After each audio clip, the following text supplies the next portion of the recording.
Umetoa mimba ngapi? Umetoa mimba ngapi? Umefanya abortion ngapi?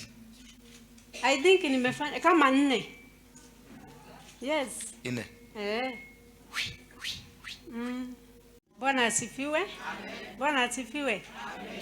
Nimeokoka, Kristo ni Bwana. Amen. Mimi nashiriki na Apostolic Faith Church ada Bishop Peter Gatimo, na ninashukuru sana kuja lunch.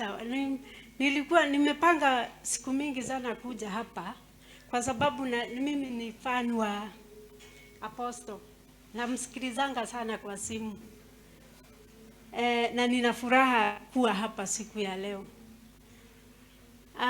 Mimi nimepitia mambo mingi, nimefanya mambo mingi. Before niokoke, nilifanya mambo mingi sana.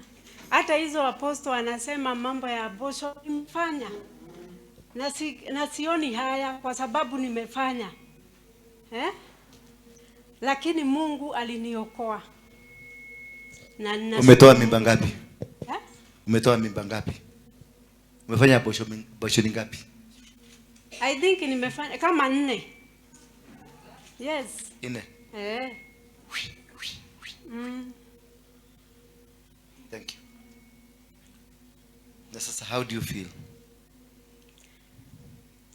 Sasa nina furaha sana kwa sababu nilimjua Mungu. Na amenitendea mambo mingi. Tangu nimjue, amenifanyia mengi sana.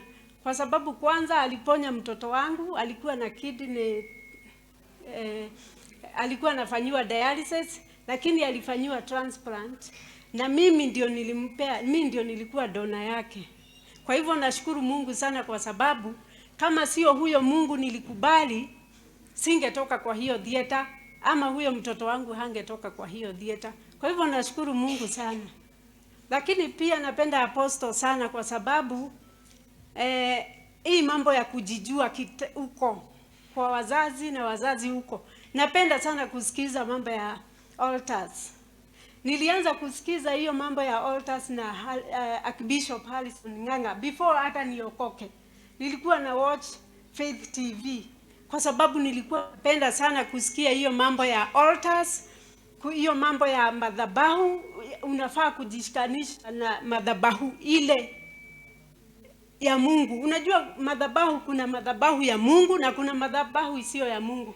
Kwa sababu ukikuja kama kuna mahali unaweza enda uwekelewe mkono utoke na mashetani ya hapo. Na ukifikiria ni madhabahu ya Mungu. Lakini nashukuru Mungu sana. Amen. Pigeni makofi.